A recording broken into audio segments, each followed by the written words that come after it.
Une session du conseil municipal sous haute tension ce lundi, alors que le maire de la commune de Ouagadougou tenait une réunion avec ses conseillers. Ceux de l'opposition ont fait irruption dans la salle pour exiger la démission de Armand Bewende. La police a dû intervenir en utilisant du gaz lacrymogène. Vers l'éradication de la Covid-19 dans la sous-région ouest-africaine. Au regard de la tendance baissière de la pandémie, les États envisagent la réouverture des frontières terrestres et aériennes. Le Comité national de gestion de la maladie était réuni ce lundi autour du Premier ministre. Le parti de la Renaissance nationale partage sa vision du développement dans le Boulgou. Le week-end dernier, Laurent Bado était à Tinkodogo pour parler de ses idéaux. Aux jeunes de la ville, le concept de développement endogène a été expliqué. Bonsoir et merci de votre fidélité à BF1.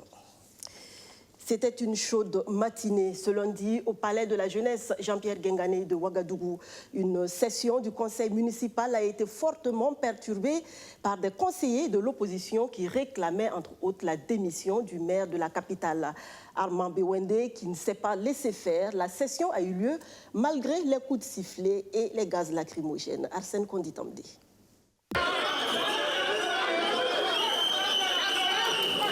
Dans un concert de cris et de sifflets, ces manifestants composés en partie de conseils municipaux tentent d'avoir accès à la salle où doit se tenir la première session du conseil municipal de l'année 2020. Les forces de l'ordre s'interposent et filtrent les entrées.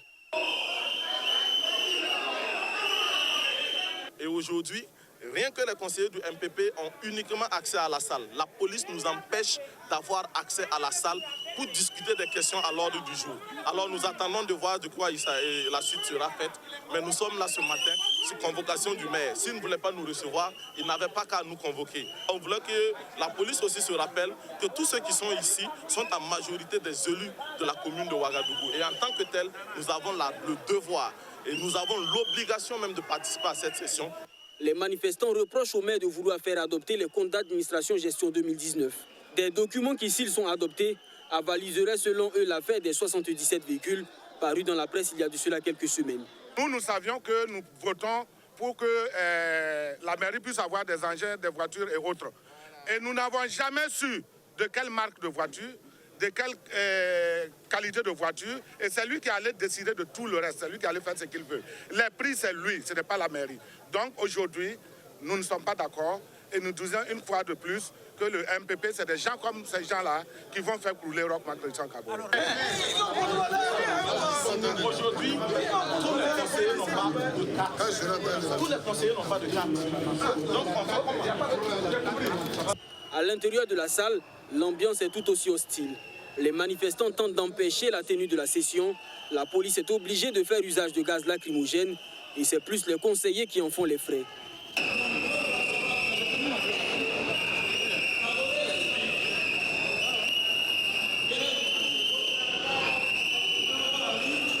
Armand Bewende et les siens restent droits dans leurs bottes et dans cette ambiance délétère procède à l'appel.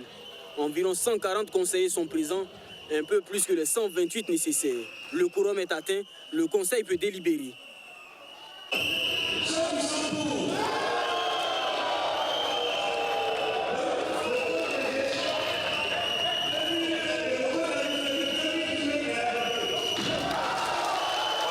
Après un peu plus d'une heure de travaux, tous les points inscrits à l'ordre du jour sont adoptés à l'unanimité des conseillers présents. Une victoire d'État pour Armand Bewende. Appeler nos amis de l'opposition à la raison en leur disant la politique politicienne, elle arrive. Bientôt à les élections. On pourra tous aller en campagne et ceux qui sont intéressés pourront dire ce qu'ils veulent. Mais ici, ce n'est pas de la politique, c'est du développement. Donc, je les appelle à la raison. Monsieur le maire, des conseillers demandent votre démission pour que vous vous mettez à la disposition de la justice. Quelle est votre appréciation? Tous les citoyens sont à la disposition de la justice. Ce n'est pas ma fonction de maire qui peut me mettre à l'abri de la justice. Donc, je pense que, quels que soient les citoyens, tout le monde est à la disposition de la justice à tout moment. Donc, on n'a pas besoin de quitter un poste pour être à la disposition de la justice parce que mon poste n'entrave en rien une action de la justice contre ma personne. C'est sous bonne escorte et sous les applaudissements de ses partisans que l'édile de Ouagadougou quitte le palais de la culture Jean-Pierre Guingané. Acclamé lui aussi par ses partisans, Kadri Désiré Ouédraogo renouvelle son engagement pour un Burkina nouveau. Face aux secrétaires provinciaux du mouvement Agir Ensemble samedi dernier, le candidat à la présidentielle de novembre prochain s'est voulu rassurant. Juliette Tougri, Rémi Lambert-Nébier. Soutien indéfectible de Kadri Désiré Ouédraogo. Le mouvement Agir Ensemble rassure davantage son candidat quant à ses capacités à le porter à la tête du pays. Les secrétaires généraux des sections provinciales tiennent en ce 20 juin un premier tête-à-tête avec leur leader.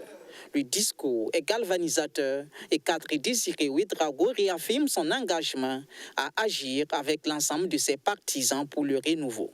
Je vous encourage à vous engager dans le combat électoral et à ne pas vous laisser décourager par aucune contingence interne ou externe au parti. M'adressant particulièrement aux secrétaires généraux de section, je les invite à la proximité avec leur base et au travail constant pour vulgariser et faire connaître nos idéaux communs et les actions que nous comptons entreprendre pour répondre aux attentes du peuple burkinabé.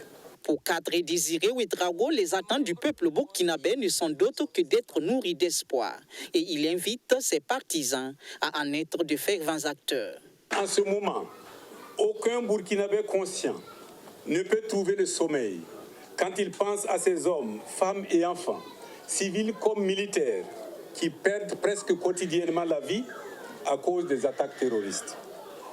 Notre sommeil est impossible lorsque nous pensons à ces foules désespérées, fuyant leur village, à ces milliers d'enfants qui ne vont plus à l'école, à ces routes dégradées dans nos campagnes et dans nos villes, à ces dispensaires et à ces hôpitaux débordés, à ces régions inaccessibles, à ces champs laissés en jachère par des populations transformées en assistés humanitaires. Chers amis, la noblesse de notre combat, c'est de redonner espoir au peuple burkinabé. Cette situation peinte par le candidat du parti fait partie d'un ensemble de facteurs sur lesquels il faut renseigner les représentants au niveau local engagés dans la course aux élections. Donc c'est une réunion que l'on a voulu organiser avec les secrétaires généraux des provinces pour échanger avec eux des conditions particulières qu'ils vivent dans leur territoire respectif de province et pour qu'ils soient aussi informés des différentes situations qu'il y a au niveau national afin que de façon concertée nous trouvions les voies et moyens par lesquels effectivement il faut s'organiser, il faut mieux s'organiser pour affronter donc de façon significative les élections donc de novembre 2020. C'est la première fois que Kadri Désiré Ouédraogo est accueilli au sein du siège du parti logé au quartier Kalgondé de Ouagadougou. Une occasion pour KDO de manifester non seulement sa courtoisie aux leaders coutumiers religieux du quartier, mais aussi de témoigner aux femmes qu'elles sont placées au cœur de sa vision d'un Burkina nouveau. Tandis que Kadri Désiré Ouédraogo galvanisait ses partisans à Ouagadougou, Laurent Bado était face à la jeunesse de Tinkodogo. Une conférence publique pour exposer sa vision du développement. Le fondateur du Parti de la Renaissance nationale reste convaincu que le Burkina Faso ne peut se développer qu'en s'appuyant sur ses réalités. Et c'est ce qu'il appelle le développement endogène. Roméo Kweta. Une salle archi-comble. Des jeunes venus des 4 coins de la province du Bolgou pour écouter un orateur atypique. Le professeur Laurent Bado, fondateur du PARAN, Parti de la Renaissance nationale. Il dit être resté fidèle à lui-même et à ses idéaux. Depuis près d'une décennie, son parti prône un modèle de gouvernance axé sur le développement endogène. Un concept qui consiste à s'appuyer sur les valeurs culturelles pour construire le pays. Telle une promesse de campagne, il affirme qu'une fois au pouvoir, le PARAN peut transformer le Burkina Faso en moins de 5 ans. Depuis là, on ne fait que reculer. On n'avance pas. C'est la pauvreté, etc. Eh bien, le PARAN, par ma bouche, vous dit, il n'a pas besoin de 5 ans pour changer notre pays. Il a besoin de 30 mois. 30 mois, vous n'allez pas reconnaître. Vous n'allez pas reconnaître le pays. Mais vous vous souvenez déjà là, nous avons des lois tous les pouvoirs utilisent sans vous dire que c'est le parent qui propose ça. Décembre passé, là, c'est pas ici qu'on a fait le 11 décembre. Ah ben, c'est pas du CDP, c'est du parent, c'est moi. C'est moi qui ai demandé qu'on fasse le tour des provinces. Le parent, ce sont les idées, et non un parti avide de pouvoir, estime-t-il. Alors, des jeunes dans la salle veulent comprendre les raisons de son alliance avec le parti au pouvoir, qui lui est plutôt d'obédience socio-démocrate. C'est au lendemain des élections que, je dirais la vérité pour vous tous, que Sali Diallo est venu à la maison chez moi. Il me dit, oh oui, ils ont eu les élections. On met leur sort là. Ça dit d'être pire que le sort de Blaise comparé. Il a dit à la maison, sur ma terrasse. Je dis, mais alors, ça me regarde moi. Il dit, voilà, Laura, on te connaît tous. Nous avons l'argent, mais nous n'avons pas les idées. Le parent a les idées, mais il n'a pas l'argent. Sali Diallo. Et il dit que comme le peuple a beaucoup d'espoir sur les changements-là, que s'ils échouent, tout le pays va brûler. Que nous autres, le pouvoir ne nous intéresse pas. Oh, mais j'ai des enfants, non? Oh, les autres militaires de mon parti aussi ont des femmes et enfants, non? Non, on vous demande, quand on vous consulte, de nous aider à prendre les lois qu'il faut pour le bonheur de ce peuple. Depuis près de 10 ans, le Parti de la Renaissance nationale anime la vie politique du pays. Ses premiers responsables pensent être incompris par le peuple burkinabé. Alors ils misent désormais sur la jeunesse, considérée comme celle qui peut faire bouger les lignes. C'est de pousser cette jeunesse qui s'est mobilisée largement à prendre conscience que c'est elle seule, à partir du développement endogène, qui pourrait être capable de développer le Burkina. Je mets quiconque au défi de dire le contraire. Il n'existe aucune nation dans ce monde qui a calqué le modèle de développement des autres nations pour avancer. Les élections générales, c'est dans moins de 5 mois. Le parent n'a pas encore clarifié sa position, à savoir s'il présentera un candidat à la présidentielle ou soutiendra le candidat du parti au pouvoir, le MPP, avec qui il forme une alliance depuis 2015. Sur la question, le ministre Abdoul Karim Sango affirme qu'il appartiendra aux instances du parti de trancher. La décentralisation inachevée, la principale difficulté au développement du Burkina Faso, d'après le CIFOWEB. Le Centre d'information, de formation et d'études sur le budget a mené une étude sur l'application des textes juridiques encadrant le 3e cycle de la décentralisation, à savoir le transfert des compétences et des ressources financières. Les résultats de l'étude sont clairs. Cette 3e phase du processus est loin d'être une réalité. Juliette Tougri, Rémi Lambert-Nibier. Le Burkina Faso a plus de 2 décennies de mise en œuvre de la décentralisation. Le processus est à son 3e cycle et a pour principal objectif de promouvoir la gouvernance locale en permettant aux collectivités territoriales de s'administrer librement. Cette vision implique un transfert de compétences et de ressources financières à ces collectivités. Après plusieurs années d'opérationnalisation de ce processus de transfert, une étude est menée par le Centre d'information, de formation et d'études sur le budget CIFOWEB sur l'effectivité de cette politique. De 2009 à 2019, plus de 212 milliards ont été mis à la disposition des communes et de façon progressive, nous sommes allés de 2 ministères en 2009 à une dizaine de ministères en 2019 pour dire qu'il y a des efforts qui sont faits. Au niveau du transfert des ressources humaines, 1174 agents ont été mis à la disposition des collectivités territoriales, mentionne le rapport de cette étude du CIFOWEB. Elle s'est focalisée sur les réalités de 3 communes urbaines, notamment celles de Kaya, de Bobo-Dioulasso et de Tinkodogo. De nombreux goulots d'étranglement sont relevés.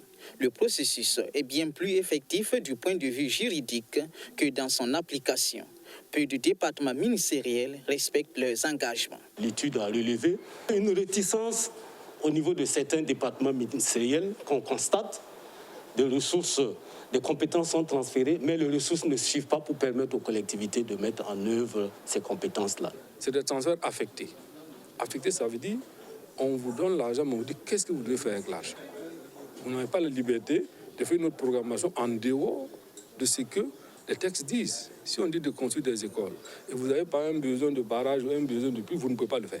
Vous êtes obligé de construire des écoles. C'est ce que l'État dit. Mais nous voulons quand même les recevoir à temps pour pouvoir mieux planifier le développement de nos communes. Si on ne le reçoit pas à temps, c'est difficile. Il y a certains ministères. Si je dois classer les ministères au niveau de transfert, je vais mettre en premier l'éducation. Après, vient la santé. Ensuite, vient le ministère de l'eau avec les forages qu'il nous donne.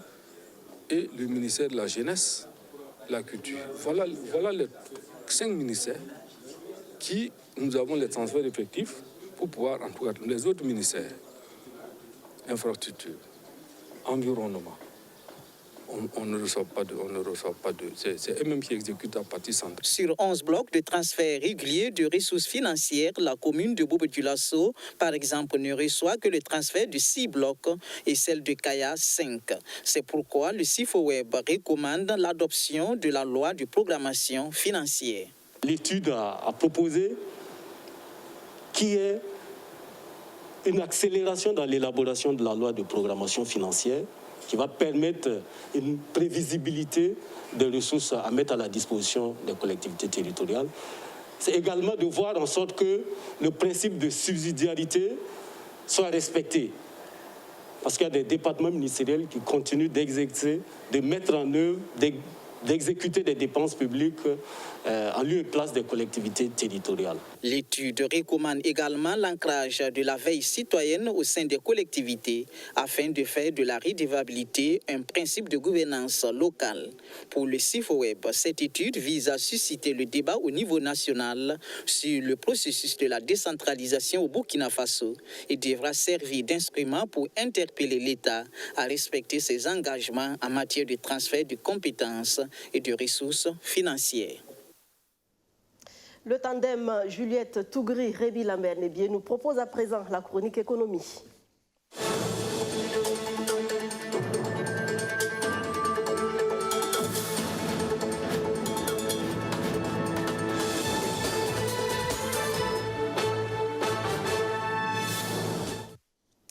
C'est une révélation de la BCEAO. Les banques de la sous-région ouest-africaine font face à un manque criard de liquidité. La faute à la crise sanitaire engendrée par la Covid-19. Les explications de nos reporters et de notre partenaire de l'économiste du Faso. Pion essentiel pour relancer la machine économique dans les différents États impactés par la crise sanitaire, les banques de la sous-région ouest-africaine doivent elles aussi surmonter les difficultés liées à cette crise. Un séminaire tenu par la BCEAO, la Banque centrale des États de l'Afrique de l'Ouest, le 18 juin dernier, révèle que la crise a causé une aggravation des besoins en liquidité des banques de la région. Et cette conséquence est due au fait que déjà, la clientèle au niveau des banques a des difficultés au niveau de leurs échéances de prêt. Ça, c'était à prévoir parce qu'à cause du coronavirus, il y a eu beaucoup d'entreprises qui n'ont pas pu travailler. Il y a aussi une autre conséquence, le besoin accru de crédit au niveau de la clientèle pour maintenir leur activité. Il y a aussi le retrait de cash au niveau des guichets des banques. C'est-à-dire, pendant la crise du coronavirus, nous avons remarqué qu'il y a eu un volume énorme de retrait de cash au niveau des guichets des banques. Et la dernière conséquence, ou le dernier impact, c'est le ralentissement de la collecte de l'épargne. Pourtant prévoyante, la BCEAO a bien voulu anticiper sur ces difficultés en injectant permanemment dans le marché interbancaire de la liquidité. Le montant de ces injections hebdomadaires a même atteint le record de 4 750 milliards de francs CFA le lundi 30 mars dernier, avec le plus faible taux d'intervention de son histoire. C'est vraiment, ils ont injecté de l'argent et à un taux un peu plus bas, justement pour attirer les banques et attirer les États à venir prendre cet argent-là. Mais malheureusement, cette injection de liquidité n'a pas autant servi aux entreprises comme on le prévoyait. Donc, si vous voyez, au niveau des entreprises, je crois qu'il n'y a pas plus de 700 entreprises dans tous les mois qui ont bénéficié de cet argent-là à travers des prêts ou des renouvellements d'échéances.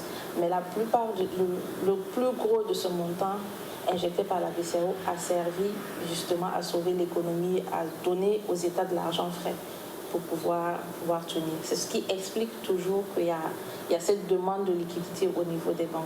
Je crois que les États sont plus solvables et il y a moins de risques pour une banque de prêter à un État que de prêter à une entreprise, déjà une entreprise en difficulté. Les banques ont préféré soutenir le secteur public au détriment du secteur privé, qui pourtant représente 60% de sa clientèle, selon le rapport 2020 sur les conditions des banques au sein de l'UEMOA. Seulement 65 banques sur 130 de l'espace UEMOA ont procédé à des reports d'échéance au profit des entreprises, du privé et des particuliers. Qu'en est-il alors des banques burkinabées? Sont-elles d'un appui pour le secteur privé en cette période de crise? Je dois vous avouer que nous avons essayé d'approcher les banques toute la semaine. On a reçu des promesses de retour. Ils ont promis de nous revenir sur le nombre d'entreprises qu'ils ont aidées au niveau des reports d'échéance et combien ça a coûté. Mais actuellement, à l'heure actuelle, la seule précision ou la seule déclaration que je peux faire, c'est qu'au niveau de la SGBF, ils ont publié ouvertement qu'ils avaient des fonds disponibles pour les entreprises. On espère qu'ils vont nous dire que la mesure a été suivie et on espère avoir le nombre d'entreprises et surtout les montants que ça a coûté aux banques. Et si ces entreprises-là, justement, ont pu s'en sortir ou pas. Si ce besoin de liquidité des banques de l'espace UEMOA est réel, la situation reste sous contrôle et on semble loin d'une tension de trésorerie.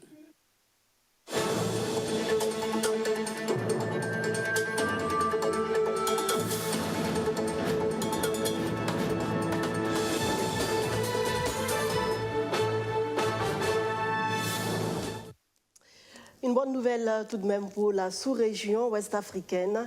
Les États envisagent la réouverture des frontières terrestres et aériennes. Information donnée ce matin par le Comité national de gestion de la Covid-19 à l'issue d'une réunion avec le chef du gouvernement. La tendance baissière de la pandémie donne de l'espoir, mais l'état d'alerte sanitaire est maintenu à cause du relâchement dans le respect des gestes barrières. Sur la question, je vous propose d'entendre le porte-parole du gouvernement. Au regard de ce qui se passe dans la sous-région, au regard aussi de ce que nous constatons, si on fait un petit panel parmi nous ici, beaucoup ne portent plus de masques. Au regard donc du fait que nous avons arrêté un certain nombre de pratiques de gestes barrières, il est important donc que l'état d'alerte sanitaire soit maintenu. Le comité donc voudrait proposer au gouvernement de maintenir donc cet état d'alerte-là. Il y a également une question qui est importante, c'est que dans le cadre communautaire, nous avons décidé de la réouverture prochaine des frontières terrestres, maritimes, aériennes. Et par conséquent, en ce qui est ferroviaire, ce qui nous concerne, c'est terrestre, ferroviaire et aérienne. Donc par conséquent, ça va nous poser un certain nombre de problèmes avec ce qu'on voit déjà comme cas importés de plus en plus nombreux dans notre pays. D'où justement tout le plan qui est mis en œuvre par le ministère en charge de la santé à travers donc la sectorielle qui prend en compte la santé et les autres ministères partenaires, afin donc de participer et de prévoir l'élargissement du dépistage volontaire, de prendre également en compte les procédures de confinement pour que nous puissions justement mieux gérer ces cas lorsqu'ils se mettront en place, d'améliorer également la communication afin justement que le recul que nous voyons au niveau de la pratique des gestes barrières, au niveau également des bons comportements qui nous ont permis d'avoir ce niveau-là, que ce recul-là puisse être arrêté, stoppé et que nous reprenions nos bonnes mesures. Il y a également un élément important qui est possibilité de mettre mise en œuvre, c'est l'enquête de la séroprévalence afin justement que nous ayons une idée vraiment exacte de l'état de la maladie au sein de notre pays. Voilà donc en résumé ce que j'aurais dit sur ce comité et rappeler et insister sur le fait que dans cette lutte que nous menons, nous avons aujourd'hui les impacts économiques qui sont très forts. Il y a des efforts de mitigation qui sont faits par le ministère en charge de ces questions-là, avec le soutien de nos partenaires techniques et financiers. Mais il est important que nous soyons les premiers responsables. Et les premiers responsables, c'est le respect des gestes barrières. Lors du bilan au ministère des Infrastructures, Éric Bougouma et ses collaborateurs étaient à Banfora jeudi dernier pour évaluer le travail accompli en 2019. Malgré un contexte d'insécurité et de crise sanitaire liée au coronavirus, le bilan est jugé satisfaisant. Soto Justin Dabiri. Infrastructure routière, défis sécuritaires et sanitaires, c'est sous ce thème que s'est tenue la première session du conseil d'administration du secteur ministériel des infrastructures. Malgré un contexte difficile, marqué par les attaques terroristes et la crise sanitaire, le bilan de la mise en œuvre des activités du ministère des Infrastructures en 2019 est jugé satisfaisant. Sur un total de 301 activités inscrites en 2019, 171 ont été achevées, 96 sont en cours de réalisation et 34 n'ont pas pu démarrer, soit un taux d'exécution physique global de 82%. Et nous avons également, au cours de l'année 2020, enregistré de nombreuses victoires sur l'enclavement de notre pays.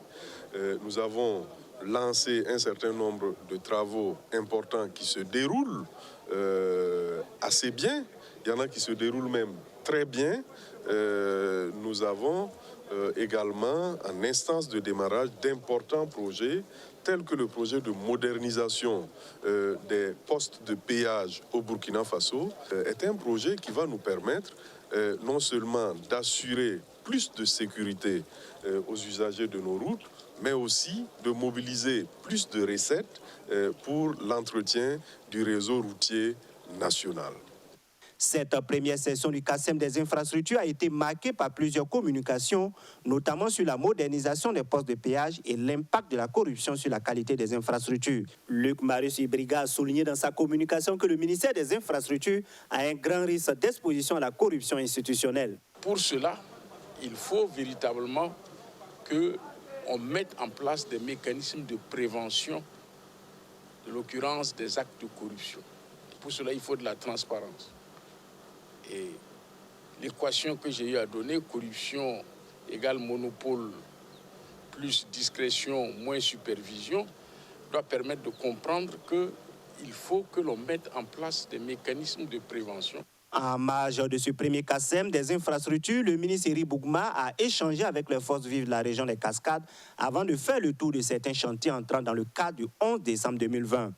Nous avons décidé donc de bitumer la rue numéro 12 qui pose un problème particulier, qui faisait partie effectivement des rues prioritaires qui ont été choisies consensuellement par l'ensemble des acteurs locaux. Si certains chantiers n'ont pas encore connu de début effectif des travaux, d'autres sont en phase de démarrage. Le ministre Éric Bougma, lui, se veut rassurant et surtout confiant que le rendez-vous du 11 décembre 2020 à Banfora sera bien respecté. Le ministre en charge du commerce et de l'industrie poursuit sa tournée dans les unités industrielles du Burkina. Après Ouagadougou, Aruna Kaboré s'est rendu à Bobo Dioulasso pour encourager les différents promoteurs. Premier à accueillir le ministre et sa délégation, le réseau des productrices de beurre de karité des Hauts-Bassins et des Cascades, Yeri, Julienda, Fatimata Koulibaly. De 300 tonnes à 600 tonnes par an, l'unité de production mise en place par le réseau des productrices de beurre de karité des Hauts-Bassins et des Cascades a vu sa capacité de production doubler grâce à l'accompagnement reçu du gouvernement à travers le cadre intégré renforcé CIR. Bénéficiaires d'une chaîne complète de production de beurre de karité, ces unités de production travaillent dans une dynamique de qualité qui leur permet de vendre sur le marché international. Le ministre Aruna Kaboré s'est voulu rassurant sur la disponibilité du gouvernement à les accompagner davantage au regard du travail abattu. Ce que nous sommes venus faire ici, c'est pour constater de visu un certain nombre d'équipements que nous avons livrés à la structure, un certain nombre de documents que nous avons proposés, un certain type d'accompagnement en termes donc, de renforcement des capacités que nous avons opérés pour leur permettre donc d'être davantage plus performants. Et on peut être content lorsqu'on se rend compte effectivement que les demandes qui ont été faites par les bénéficiaires sont des demandes réelles qui produisent des résultats sur le terrain. C'est-à-dire que c'est des gens qui connaissent leur métier et qui ont besoin d'un accompagnement et on doit continuer à le faire. Sinon, la question de la promotion des filières ne sera pas une réalité si on n'est pas à chaque fois présent dans les différents maillons pour les accompagner, à la fois pour se renforcer, mais aussi pour avoir des équipements de production. Les réseaux des productrices de beurre de karité des Hauts-Bassins et des Cascades se disent fiers de la visite du ministre. Les premiers responsables ont saisi l'occasion pour demander au ministre un espace plus vaste au regard des ambitions qu'ils nourrissent. C'est pour nous une fierté de voir que le premier responsable en tout cas du ministère du Commerce, ait décidé de venir nous rendre visite afin d'encourager non seulement le personnel, mais également de nous donner plus de conseils afin que les consommés burkinabés puissent être aussi une réalité, mais également que les gens puissent se positionner au niveau de la commercialisation pour une plus-value et pour un apport de devises au niveau de notre cher pays. Et nous profitons de votre micro pour non seulement remercier le ministre pour ses efforts, mais également poser les doléances pour des espaces plus grands afin de pouvoir faire un investissement de taille qui va aller d'une unité de semi-industrielle à une unité industrielle. Le réseau des productrices de beurre de karité des Hauts-Bassins et des Cascades compte plus de 14 000 femmes au niveau de 129 villages regroupés au sein de 269 coopératives de femmes. 20 unités ont bénéficié de la dotation des chaînes complètes de production à travers le cadre intégré renforcé. La coopération sino-burkinabé porte ses fruits dans le domaine de l'éducation. Elle vise à mettre fin aux écoles sous paillotte. C'est une centaine d'écoles en cours de réalisation en ce moment dans le pays. 23 d'entre elles sont attendues dans les provinces du Passoré et du Zondoma dans la région du Nord. Le ministre de l'Éducation nationale a fait le tour de quelques chantiers ce week-end. Archimède Boy. Ambiance de fête ce vendredi 19 juin à l'école primaire Longossé dans la province du Passoré. Fini la classe sous paillotte, ces élèves bénéficient désormais d'un bâtiment neuf de 3 salles de classe. Stanislas Waro, ministre en charge de l'éducation nationale, vient constater de visu les salles de classe réalisées grâce au financement de la Chine populaire. Une école dotée d'énergie solaire et de forage. Idem à l'école primaire publique Bagaressé et celle de Dakola, à 42 km de la ville de Yako. S'il y a une rencontre, il faudra faire appel aux autres qui doivent quitter le bâtiment d'emprunt qui se trouve à l'est, à quelques 200 mètres d'ici, pour qu'on puisse se rencontrer. S'il y a une information à les donner aussi, c'est la même chose qu'il fallait faire. Soulagement, satisfaction et puis remerciement. C'était pas simple en tout cas. Vu même le concret est là, bon. Surtout, c'est les petites classes qui sont dans les paillotes. Il faut attendre le mois de fin février pour pouvoir démarrer les cours. Parce que souvent, il faut les tiges de 1000. Et puis cette année, comme on n'a pas eu ça, on a eu des tentes délabrées, donc c'est ça on a pris pour couvrir. Puis, le cap est mis sur Goursi, dans la province du Zondoma. Là, l'école primaire de Masboré et celle de Koutumbobé reçoivent la délégation du MENA.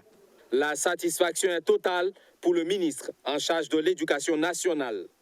Donc ces infrastructures sont réalisées dans de très bonnes conditions, ce sont des infrastructures de qualité et qui vont contribuer justement à l'accès et à la qualité du système éducatif, mais aussi à l'inclusion, parce que vous voyez tout ce que nous visitons, les questions d'inclusion sont prises en compte. Donc vous avez des rampes pour des personnes en situation de handicap, au niveau des toilettes comme au niveau des salles de classe. Et vous voyez, vous avez visité avec moi donc les infrastructures qui sont remplacées par celles-ci, qui étaient des infrastructures précaires et difficiles en matière de qualité d'éducation. Parce que lorsque vous faites des cours dans des classes sous paillotte, vous êtes obligé de commencer 1 à 2 mois après le début des activités pédagogiques et achever donc les activités 1 à 2 mois avant la fin de l'année scolaire en lien avec donc les intempéries, l'hivernage et tout. Du matériel informatique et didactique est remis à l'occasion aux directions provinciales de l'éducation du Passoré et du Zondoma. Cette tournée s'achève par la visite du chantier du centre de formation professionnelle de Goursi. Le temps qu'un homme comprenne que son père avait sans doute raison, il a généralement un fils qui pense qu'il a tort. Cette pensée du pianiste américain Charles Wadsworth pour faire une mention spéciale aux papas, les vrais, ceux qui se battent au quotidien pour leurs enfants, à ceux qui, en plus de leurs propres enfants, ou qui n'en ont même pas, mais qui prennent soin de ceux d'autrui, que Dieu vous comble de toute sa miséricorde. À vous qui nous faites l'amitié de nous suivre régulièrement, merci. C'est tout pour ce soir. À demain.